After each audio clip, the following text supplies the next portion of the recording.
Hey, how's it going? James here, and today we're going to take a look at my Neo Geo MVS collection. These are in no particular order, so I literally just pick and choose as I go off the table here, except for two. I got two right here at the very top that I'll touch base on first because they are non-functioning. So if you're ever interested in what was inside one of these, this one here, non-functioning, I actually had to salvage one board from this to go into another one, and then take out that board, and obviously that dead one went back into here. So this is a non-functioning game, but you know, I can't part ways with things like that. I never know, someone might want it for salvage or try to repair it, so you know. There's one board. They come with two. I think I've often heard them referred to as A and B boards, but I could be completely at to lunch on that. But yeah, one. And then another one gets sandwiched underneath. I think that little cover comes off with it. So yeah, two. They look fairly close to one another, but they do fit in the cabinet a specific way. So these cartridges, they're not like, you know, a USB-C where you can flip and flop them and they'll boot. There definitely is only one way that these go in. And you know what? I think I will worry about assembling that properly after. So let's just get that out of the way.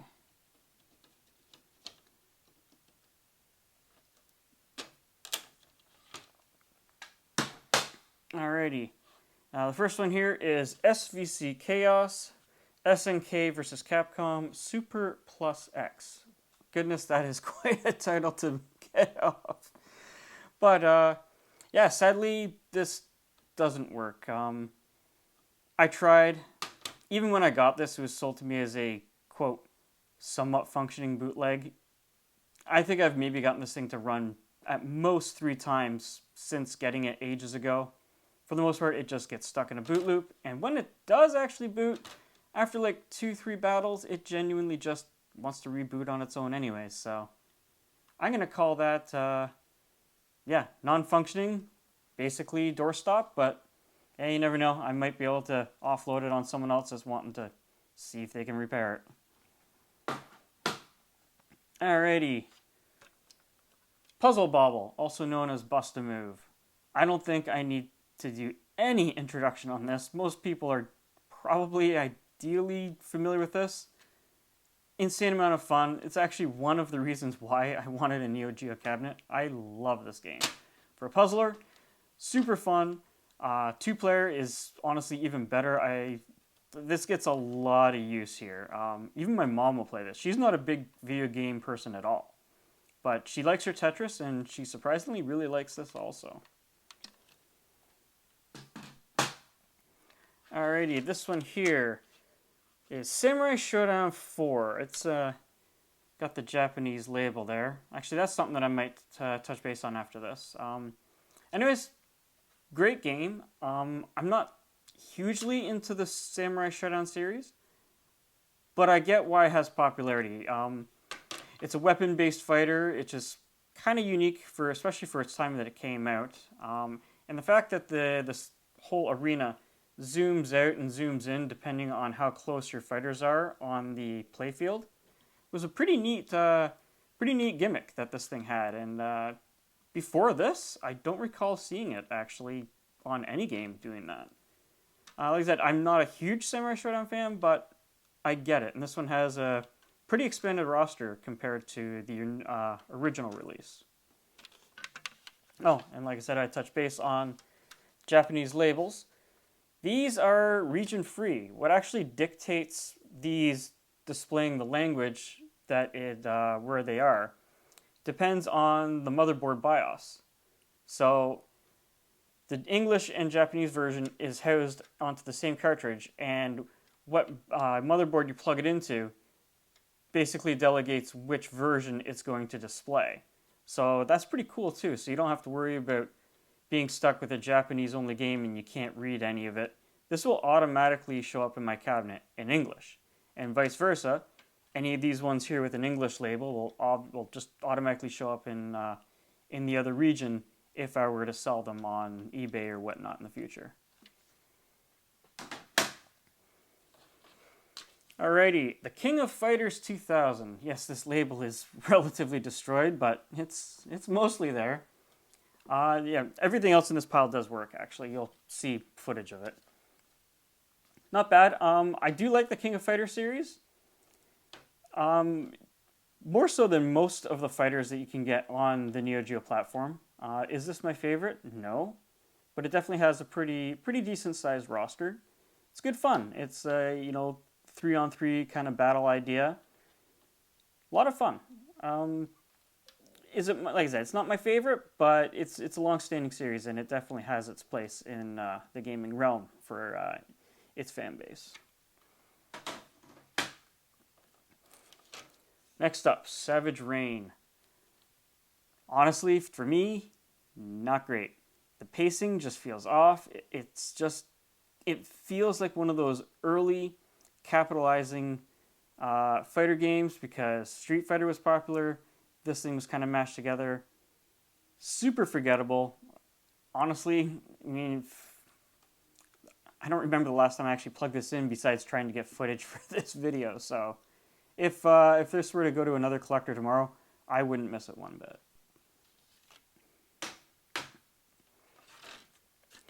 Alrighty, Puzzle de Pon. Now this one here is basically a Bust-A-Move clone. Almost. The whole idea with this is that you actually have to get what they call a plate or an emblem to be freed up from the playfield. So you don't actually have to clear the entire playfield, you just have to make that emblem loose from the rest of the bubbles on the playfield. Interesting, not bad, but it's alright. The King of Fighters 2001. Actually, you know what? I'm going to break for just 1 second because I feel a cough coming on. Woo! Alright, there we go. Apologies for that. A little bit of dry in here today. The King of Fighters 2001. Like I mentioned with the other one, King of Fighters 2000. Great fighting game. This one hasn't even... It's just obviously updated. I believe there's a handful more characters being 2001 over 2000. Great fighter. Honestly kind of underloved for how long that this has been going for, but this is decent. Again, not my favorite of the franchise, but if you see this in an arcade cabinet, it's definitely worth a few quarters. World Heroes. Another fighter. Kind of like Savage Rain. You know what? I don't care for it. And it has a little bit better pacing than I find Savage Rain, but again, it's just, it didn't appeal to me. I really no explanation specifically. I just didn't care for it. Again, I could fend this off at a table in the future, and I honestly wouldn't miss it. Alrighty, Strikers 1945 plus. If you're familiar with 1945, which is the old school shooter, shoot 'em up with the little plane and enemies, sort of like military style, obviously 1945 era. This is basically that, only redone for the Neo Geo, and good gravy, this is fun. It's a bullet hell shooter, and it is murderous on your wallet. To be honest with you, I would never even remotely get close to the end of this if I didn't have it on a cabinet for free play or emulation. Super fun game though. Definitely one of those ones. It's, I believe, a little bit more rare on the rare side. Definitely a bit more pricey to buy. You see this in a cabinet, definitely throw a couple of quarters in it. This isn't very common to come across. Oh goodness, one of my favorites. Metal Slug 2. I don't think I need to hopefully say too much about this. I think the series is pretty popular on its own. But imagine Contra only Neo Geoized. You got weapon pickups, crazy environments. You can drive tanks and other vehicles. Depending on which iteration of the series, I know you can drive a tank. I think might even be this one, you can actually sit on a camel that has a freaking gun on it. So, zany, crazy fun, stupid hard, but really, really fun. You know what? Get a second player, this is a great time. All right, Samurai Showdown, the original. Again, from what I explained on 4, not a favorite, but I do enjoy this once in a while. It's slower paced, but I find because of the whole weapon aspect, it's a bit more. It feels a bit more of like a sparring match in terms of your timing and how you have to go about your battle versus your traditional Street Fighter. Not a favorite, never has been a favorite, but I do enjoy it once in a while. Once in a while, I'll throw this in and I'll have a good time. I don't see myself parting ways with this anytime soon. Alrighty, Aero Fighters 2. Another bullet hell shooter. Insane fun. And again, just ludicrous in terms of being able to afford playing this the whole way through. If you go to an arcade and you had a whole bucket load of tokens, you might get pretty far, but to actually, play this with quarters, forget about it. This thing will suck your wallet dry real fast. But it is very fun. I will say, very much so, I encourage you to throw a couple of quarters in this if you find it out in the wild. Again, not exactly common. Before myself buying this, I'd never seen it in the wild, at an arcade to play or anywhere. So, definitely worth a look.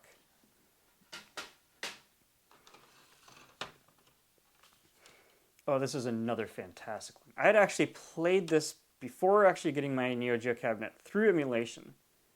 And as soon as I saw this, I jumped on it. I knew that I had to have it. And this was ages ago. I couldn't tell you when I bought it. I know it was many years ago. But I still have the original tag from when I picked it up on a vendor table of $30. I did well on this. It's not stupidly pricey now, but it's gone up.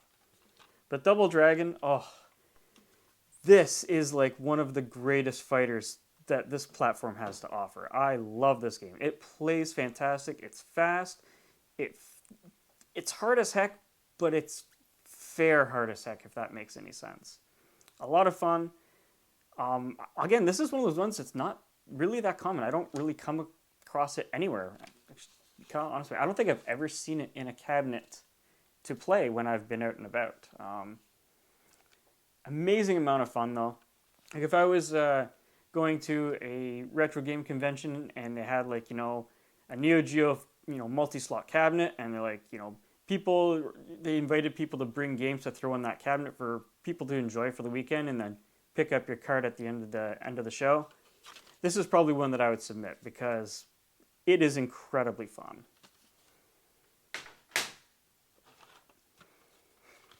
Metal Slug. Again, from Metal Slug 2.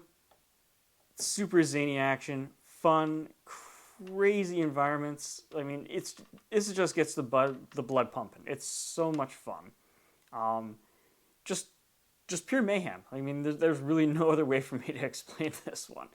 It's Contra and crack. It's so freaking good, though. You can get Metal Slug on multiple platforms now. It's been released, countless ways.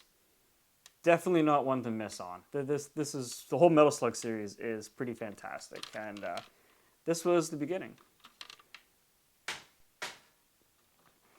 Alrighty, actually, you know what? Let's do this. Being that we're down to the last few, Shock Troopers. This one I'd never heard of until I got it. Incredible fun. It's kind of like a third-person top-down Contra-style shooter. Pick up weapons, and you got grenades and bombs and all destructive environments. Great amount of fun, amazing music. You can actually kind of choose your own path. You don't have to follow a linear path. I believe you can it's been a while since I've played this, but you can sort of pick a left and right path kind of thing. So you can actually experience the game a few different ways depending on which path you want to take. Crazy amount of fun. Surprisingly, this might be one of the more expensive ones in this whole lot that I own. And I didn't plan it out that way because I got this when it was virtually I think I might have gotten this for like 15, 20 bucks. It was very early with me buying my Neo Geo cabinet. So when I obtained this, it was the market value on it was pretty much none. But nonetheless, I was very surprised with this, and it's one that I play with friends when they come over quite a bit. There are, out of this pile, there's a few that are like our go-tos, and this is definitely one that's requested on the regular. This is Shock Troopers 2, also known as, I believe, Second Mission or Second Strike, something along those lines. It's Shock Troopers, only, the second one in the series. In my opinion, not as good as the original, but still pretty darn good. It has all the same things that I explained with that one, multiple weapon pickups, and destructive environments, and, really good music. I think the soundtrack is killer on both of them. Super amount of fun. Honestly, you can't go wrong with either one of them. If you've never played either of these and you come across them in the wild, it's definitely worth a couple of bucks of quarters thrown in. And if you have a way of playing it at home, you know what? Give both of these a check out. They're actually a lot of freaking fun. Alrighty, Super Sidekicks 2. Soccer. Yes, I said soccer, so those of you over there with your football, this is not our football over where I am, this is soccer where I am, so I'm calling it soccer.